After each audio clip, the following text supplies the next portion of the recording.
Juan Kapitulo 6, versikulo 35. Si Jesus miingon kanila, "Ako mao ang pan nga naghatag sa kinabuhi. Ang muari kanako dili nagayod gutomon, ug ang mutuo kanako dili nagayod uhawon." Pan sa kinabuhi. Maglikon unta sa mong pagtuo, ug gagaka kami sa pagtuman sa imong mahal nga kasuguan. Ang ginumanaakan ninyo, Santos nga Ebanghelyo sumala ni San Lucas. Wala madugay miadto si Jesus sa kalungsuran o kabalangayan, nagwali sa maing balita mahitungod sa gingharian sa Dios. Mikuyog kaniya ang napulog duha ka tinunan, pipila ka mga babae nga naayugikan sa daotang mga espiritu o sa mga balatian.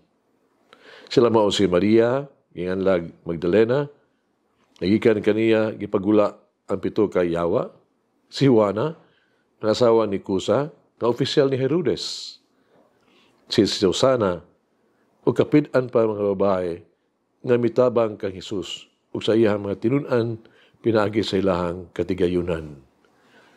Ang Ebanghelyo sa Ginoo. Pasalamati ang Ginoo kay siya maayo, ang iyang gugma mulungtad hangtod sa kahangturan.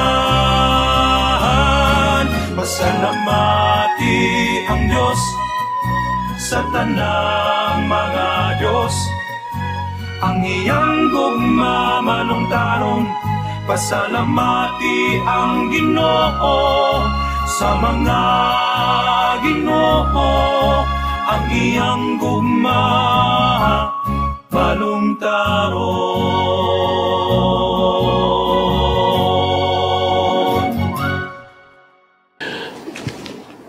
Aron mahibalo kita, dugang pang banghin sa Ebanghelyo karong adlaw. Atong sabton ang mga babae nga misunod kang Jesus. Anaa si Maria nga ipalayas, no? May Magdalena, ipalayas ang pito ka demonyo gikan kaniya. Busa siya, aduna kay siya gitawag to ka masulubon o makasala nga gagahapon. Anaa sa si Juana, ang asawa sa paniyalan ni Herodes, si Kusa, ang Griego nga pulong pa mao ang Iphatapus. Busa usa siya ka pangunahong opisyal nagatiman sa pinansyal o panalapi nga interest ni Hari Herodes. Kinahanglan usab natong hinumduman nga sa kultura sa mga Hudiyo, ang usa ka babae giisip nga kaduha second class citizen. Sa mintilan sa mga Hudiyo, walay bili ang mga babae. Ang iyang mga pulong dili maisip kasaligan, labi na sa mga legal ng mga butang. Kapag din si Ebanghelyo karong adlaw, gitugutan ni Jesus kini mga babae nga mosunod kaniya sa pagtrabaho alang kaniya. Us pag-atiman sa mga panginahanglan ni Jesus ug sa iya mga tinunan sama sa kiingon nga daghan pang naghatag kanila gikan silang katigayunan. Gitugutan ni Jesus ang mga babae sa pamati siyang pulong, pagsunod kaniya. Gidayeg ni Jesus ang ilahang dignidad, kipakita ang ilang importansya. Si Jesus nagulagway kanila nga espesyal, dili mga tao nga second class nga way bili. Yang gidawat sila isip ng mga tao, isip makatabang sa iyang misyon. Sila kasaligan o bililhon alang sa iyang ministeryo. Kung kinahanglan natong mamguhan, kagitang tanan, di kinahanglan.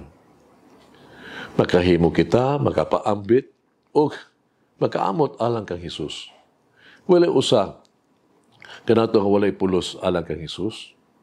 Ang tanan bililhon, espesyal ang tanan. O si Jesus kanunay adunay espesyal nga buluhaton alang sa matag usa kanato. Si Jesus kanunay adunay importanteng papel nga itong himuon sa iyang mga buhat sa pagtubo sa katawhan. Dili ba si Jesus nangita kanimo aron mo sunod kaniya? Dili ba si Jesus nagtawag sad kanimo sa pagtrabaho alang kaniya? Usaon nimo siya pagtubag? Musunod ba ka kaniya? Sugilanon sa Osaka, batanon kang nurse ba, nangutana siya sa doktor. Dakon sa may alabing maayo nga tambal, nga makaayo yun sa mga sakit. Ang doktor mitubag, nga ang labing maayo nga tambal, dili mahalon. Kinordinaryo o gyano kayo. O dili gani, usa kinagitawag na itong mga medisina, gid ba? Kung sa man ka na nga tambalan, ang nurse nagpadayon sa papangutana. Ang doktor mitubag, pag-alagad, care. Padayon na sa pag-alagad, magkugihon, with caring heart. Pag-ampo kita, o among Ginoong Hesukristo, among tigpanalipod o tiggana. Salamat kaayo sa imuhang pagsalig. Daghang salamat sa pagpadayon sa mga regalo, mga gasa. Uban kayo mo nahibalaan ako na maghimo ako ang labi pang maayo. Daghang pa ako makahatag. Ma-improve pang nako ako ang believe worth. Salamat kaayo sa imong mga grasya. Salamat kaayo sa imong mga gasa. Uban kanimo ako mo lampos. Mahimo kong mabubungahon. Maabot nako ang taas, makabot nako ang akong tumong. Amen. O Mary, teach me to serve without seeking recognition. Malangin ang Diyos magagangom sa tanan, Amahan, Anak, Espiritu Santo. Amen. May the Lord of the divine mercy bless us all, heal us from all diseases and suffering. Ayun unta niya kita, tanang mga sakit na sa lawas, o sa kalag, body and soul. In the name of the Father, the Son, and of the Holy Spirit. Jesus, I trust in you. Amen. Whoever eats the bread of life will never hunger, says the Lord. Kay galaan inyong nabati ang pagpaambit ug hamubong pamalandong sa pulong sa Dios pinaagi sa tulumanon pan sa kinabuhi nga gidumala ni Monsignor Daddy Silva. Hangtod na usab sa sunod higayon, daghang salamat.